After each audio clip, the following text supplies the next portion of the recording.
Hello friends, आज हम लोग संज्ञा के बारे में पढ़ेंगे।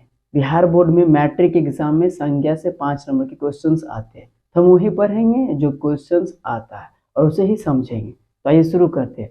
पहले हम समझ लेते हैं संज्ञा किसे, यानी आपके अगल बगल में जो भी चीज़ है सबका कुछ ना कुछ नाम है और उसे हम क्या कहेंगे, संज्ञा कहेंगे। जैसे हम इस चौक से लिख रहे हैं तो चौक क्या है, संज्ञा है। ये बोर्ड है तो बोर्ड का नाम है, तो बोर्ड क्या है, संज्ञा। मोदी संज्ञा है, नीतीश संज्ञा है, पटना संज्ञा है, क्योंकि ये खास नाम है। नाम है क्या है, संज्ञा। अब इसके 5 भेद होते हैं, 3 भेद अभी हम यहाँ पर समझेंगे। पहला है व्यक्तिवाचक संज्ञा, दूसरा जातिवाचक, तीसरा समूहवाचक। व्यक्तिवाचक मतलब जो खास नाम रहेगा, जो खास नाम होगा उसे हम व्यक्तिवाचक संज्ञा बोलेंगे। जातिवाचक संज्ञा जो जाति का बोध कराएगा उसे हम जातिवाचक संज्ञा बोलेंगे। समूहवाचक संज्ञा जो समूह का बोध कराएगा उसे हम समूहवाचक संज्ञा बोलेंगे।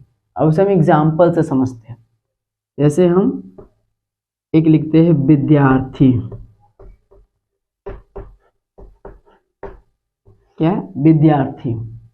तो विद्यार्थी का मतलब क्या, जितने भी विद्यार्थी है वो सारे विद्यार्थी जाति का बोध कराया जा रहा है, इसलिए क्या हो जाएगा, जातिवाचक संज्ञा। अब उसी विद्यार्थी का हम खास नाम ले लेते हैं, है ना, राम, या फिर लड़का लिखते हो तो लड़का क्या है, जातिवाचक संज्ञा।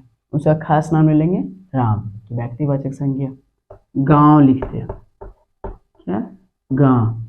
तो गांव मतलब क्या, जितने भी गांव है संसार में सारे गांव जाति का बोध हो रहा है, तो उसे हम क्या बोलेंगे, जातिवाचक संज्ञा। लेकिन हम बोलते हैं मानपुर तो क्या हो जाएगा, व्यक्तिवाचक संज्ञा।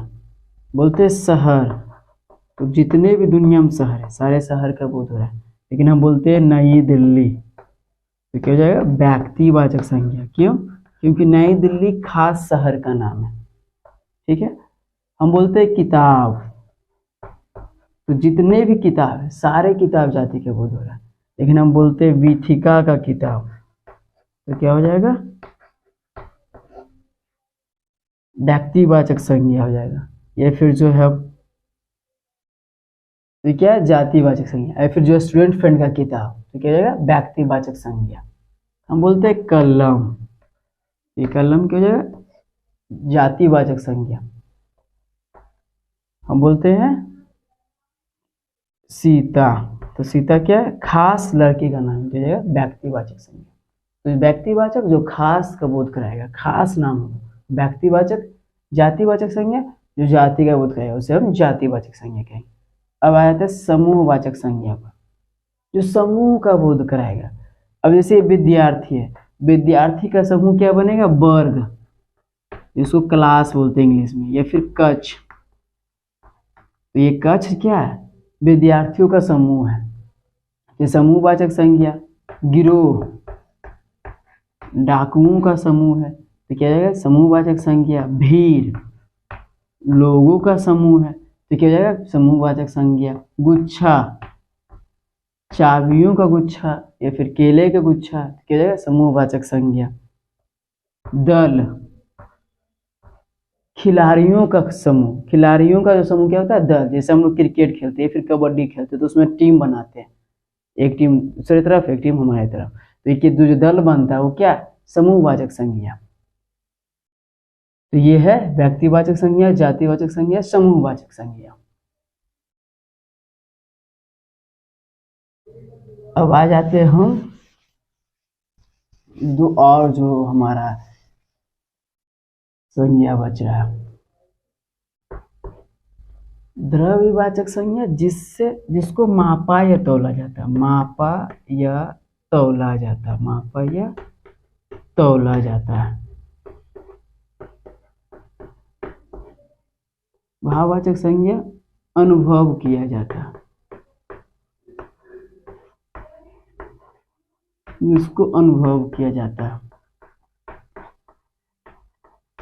जैसे मापा, जैसे दाल, इसको मापते या तौलते। जल, तेल, चीनी, घर में सुनता होगा चीनी 100 ग्राम 150 ग्राम 1 किलो 1 लीटर तेल ले आओ, 1 लीटर दूध ले आओ। तो ये दूध क्या है, इसको मापा तोला जाता है। घी, मक्खन, ये सब क्या, इसको मापा तोला जाता है। गेहूं, चावल, आटा, ये सब क्या, ये सबको मापा या तौला जाता है। तो इसलिए क्या होगा, द्रव्यवाचक संज्ञा।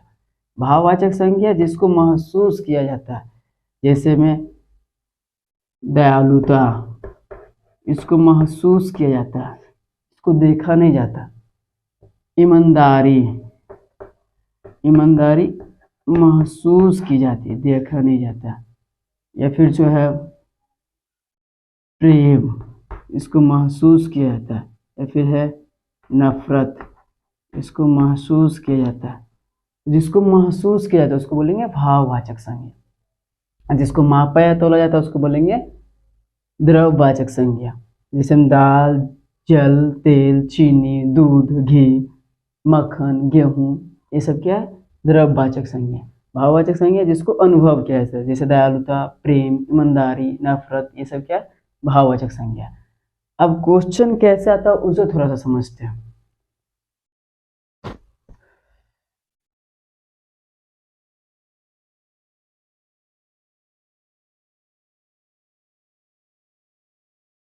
क्वेश्चन आता है कि दही कौन सा संज्ञा है, दही कौन सा संज्ञा है। ऑप्शन में रहेगा व्यक्तिवाचक,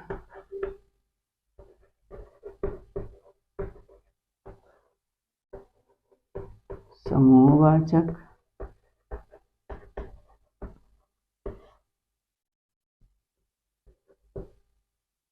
एक 11 नंबर में है जातिवाचक,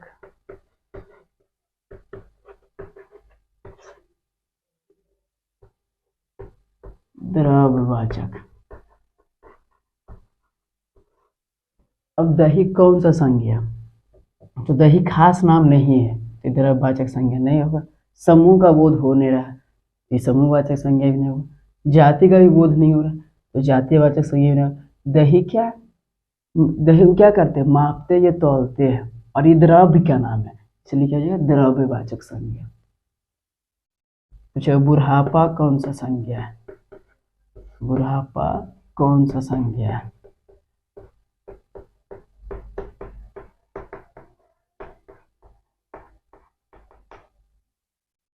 ऑप्शन में मान लो ऑप्शन है भाववाचक, भाववाचक, समूहवाचक,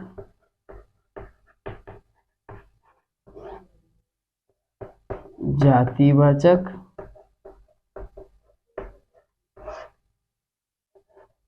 द्रव्यवाचक। तो बुढ़ापा कौन सा संज्ञा है, ये समूहवाचक संज्ञा नहीं होगा क्योंकि समूह का बोध हो नहीं रहा है। द्रव्यवाचक संज्ञा नहीं होगा क्योंकि मापा या तौला भी नहीं जाता। जाति का बोध हो नहीं रहा है तो बुढ़ापा क्या होगा, भाववाचक संज्ञा, क्योंकि ये भाव का बोध है, इसे महसूस किया जाता है, इसको क्या बोलेंगे, भाववाचक संज्ञा।